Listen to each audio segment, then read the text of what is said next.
காப்பியம் என்ற காப்பியத்திலிருந்து எடுக்கப்பட்ட ஒரு பாடல் தான் நம்முடைய தமிழ்த்தாய் வாழ்த்தாக தமிழகத்திலே இப்ப பாடிட்டு இருக்கோம்.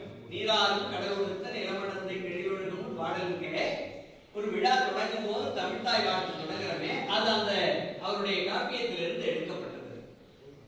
அதுல சில வரிகளை ஒரு பாடல்ல சில வரிகளை மட்டும் எடுத்துட்டு ரொம்ப அழகா தமிழ்த்தாய் வாழ்த்தா வச்சிருக்கிறார். அந்த வாழ்த்து பாடிய பெருமைக்குரியவர் பேராசிரியர் சுந்தரம். அந்த சுந்தரம் பிள்ளையினுடைய ஆசிரியர் கோடையநல்லூர் சுந்தரம், பெரிய யோகி. அவரு ஒரு தடவை அவரை பத்தி சொல்லுவாங்க, அவர் தொட்டால் நெருப்புண்டாகும். அப்ப எவ்வளவு